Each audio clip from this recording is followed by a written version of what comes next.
Good morning, everybody. Good afternoon to my friends across the pond. Good morning to my friends over in Australia. I hope you guys or good evening to my friends, or good morning. Good. I hope you're having a great Tuesday in Australia right now. Good to see everybody.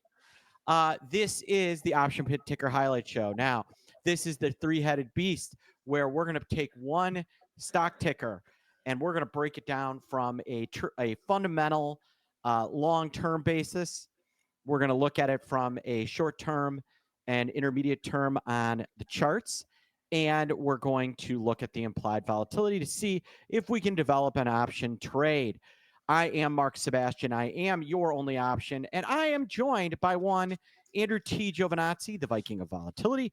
And of course, Leisha J. Leslie, the Queen of the Candles. So with that, let's dig in. All right, folks, and I'd like to remind you, we're here every Monday at 9 or at 10:30 a.m. Eastern Time. You can join us live. If you're watching this on YouTube, like and subscribe. You got a stock you want us to break down, leave it in the comments, and we'll potentially get to it. So, with that, let's take a look at Sofi Technologies.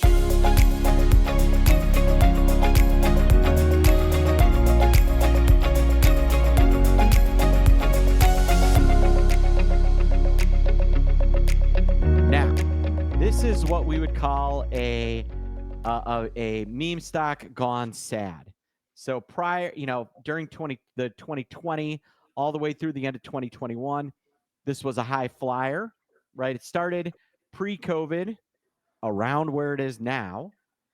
During the whole COVID-ness, launched into the 20s, and then with interest rates going up, it's been in kind of it's been dead money for, or worse, for going on several years. But then look at the move it has made over the past, we'll say starting with the bottom on August 5th. All right, this bottomed out on August 5th at about $6 and is now over $10.30. So that's good for about a 67% move over the course of, call it a month and a half.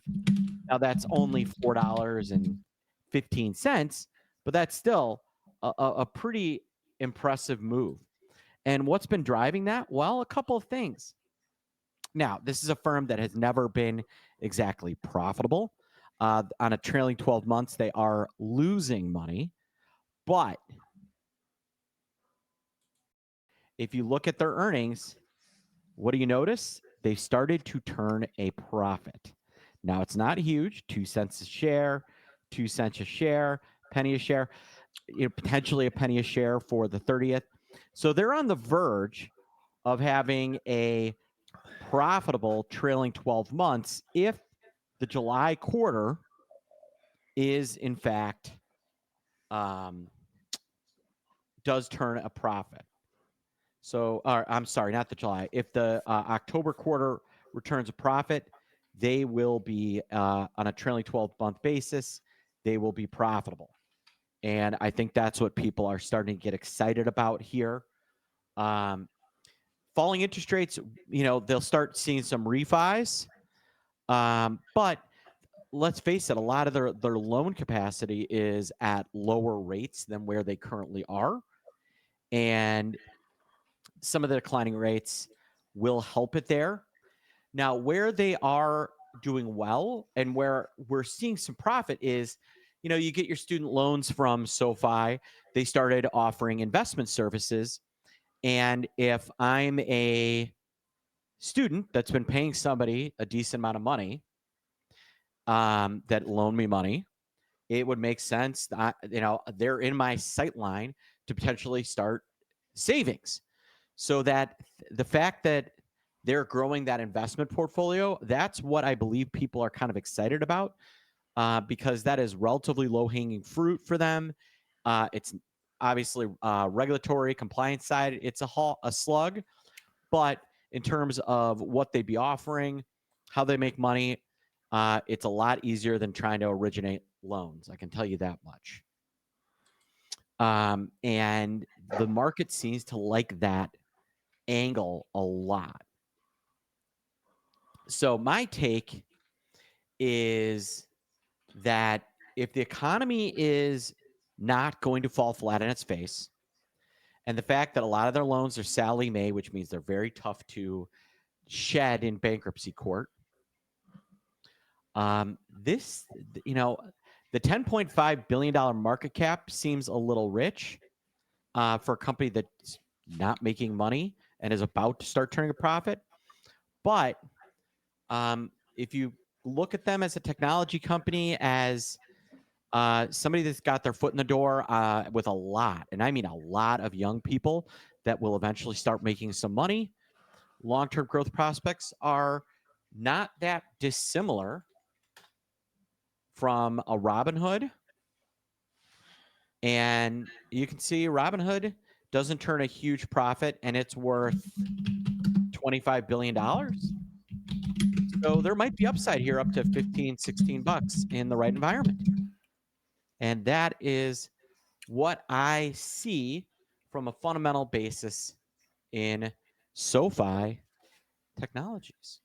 And with that, I am going to pass it off to our own Queen of the Candles, the Duchess of the Doji, Alicia J. Leslie. Fundamentals. Alicia, what? I just was saying fundamentals.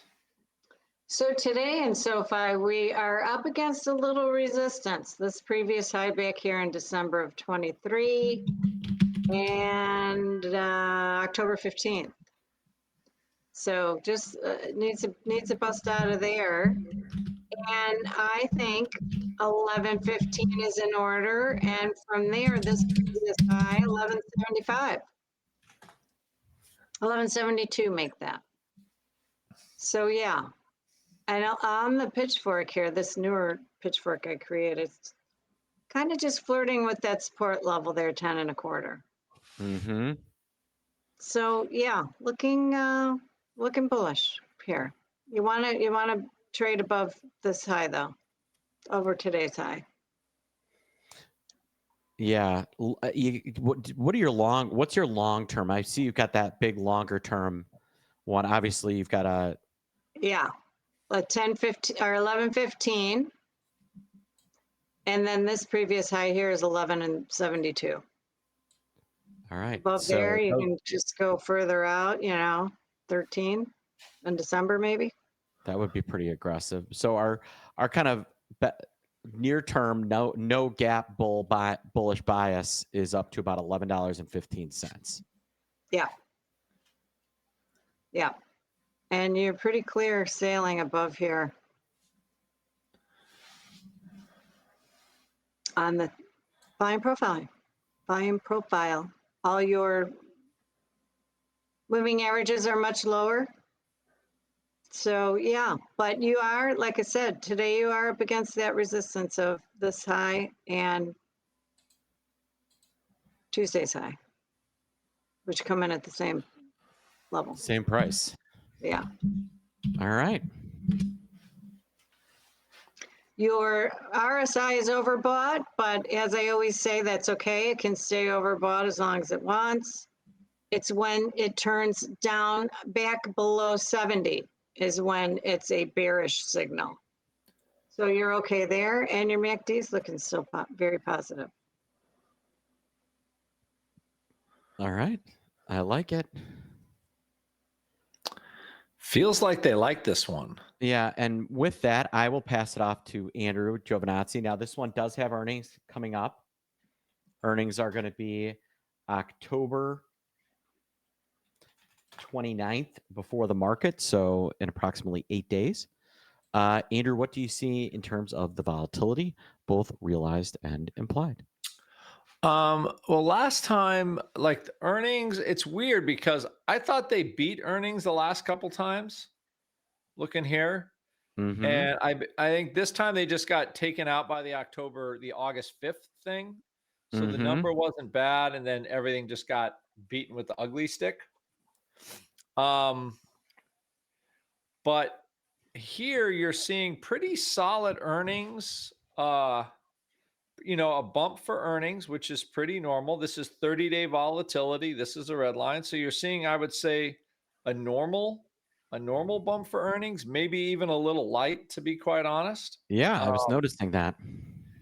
And so again, in my view, like the stock has run, and now maybe like, okay, it's a profitable company, so it kind of ratchets up a little bit. However, like this longer term numbers, this is let's say 90 and 120. You're not paying like it's only a $10 stock. Now also to look at 90-day volatility here. So, which is kind of surprising because it looks like it's been moving, but like day to day, not very much. On average, I'm gonna try to roll the vols a little shorter term here. Let's go to so I'm gonna just leave the 120 up and kind of to show the shorter term vols. So again, here you have a little bit of volatility. The 10-day vol is, it's this whole gap is in there. So this is all real. I don't know exactly why they gapped. This is on my broader list of my long shots list. Obviously not buying it when it was, $7 would have been, that would have been pretty smart, or $7.50. But stocks that go, I mean, in order for stocks to go up, they got to go up. So, I would say like right now, those longer term vols here, let me see. And I'm just trying to get a little. So now here's your 30-day volatility. So it's definitely been moving. And sorry, 30-day vol here. So again, this is one originally I wanted to go a little shorter term. I think I would go like a little long term here. Like trying to buy a little more duration. I think we get a lift into earnings, but I feel like, these options are not super cheap for a stock that can move $1 or something. So Yeah, and I'm looking, you can buy like the week of earnings and pay 60 cents for the 10.5 calls, or you can go to November 29th, which has 5 weeks, and you pay 80 cents for the 10.5 calls. I kind of like that. Kind of a no-brainer when you look at it. For sure. So I like that. We're going to buy the November. I like your idea a lot, Andrew. Those November 29, 10.5 calls for 80 cents. This stock has in the past had a nice little run up into its earnings. And I would be looking for something similar with the goal that we could be out of these by next Monday with a nice little run up. Yep. And if not, if the thing just sits there, then we can make a calculated decision whether we want to hold through earnings or not. Right. Because what do we have? We have 8 days, Mark, something like that. We have 8. Earnings are October 29th. Right. So, I mean, you basically have 8 days with almost no decay, because we're behind the earnings day. Very, very light decay. These are really inexpensive. So there you have it, folks. I would use it. May I add a stop loss? Yeah. Yeah, like 50 cents. And those of you that like a stop loss, close below 9 3/4. Okay, I like that. Actually, I'm just going to put that Sofi. Right. I love it. It's the median line. So the stock trades. So in this case, the stock trades 975. The close is below there, Andrew. Closes below. Okay. Closes below.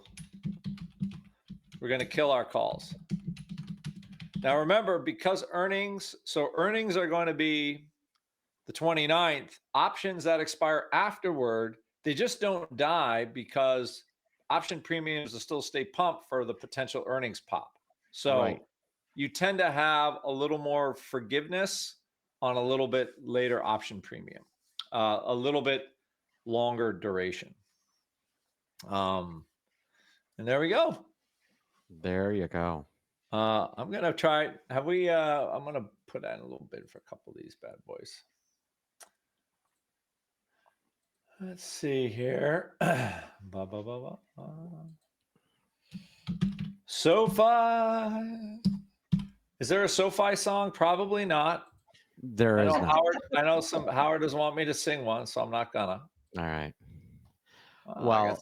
so far as I can tell, we have given everybody a really nice trade, and with a nice stop loss, and a good way to manage it. So so I'm gonna wish everybody to have a so fine week and enjoy the rest of your Monday. We will be back here live on Friday at 8:30 for the Option Pit Live show, and of course we're here every Monday at 9:30 a.m. Eastern time. So, and there you can see the trade. So for one, Alicia J. Leslie, Queen of the Candles, and of course Andrew T. Giovinazzi, the Viking of Volatility. I am Mark Sebastian. I am your only option. This was Option. This was the Ticker Highlight Show with OptionPit.com.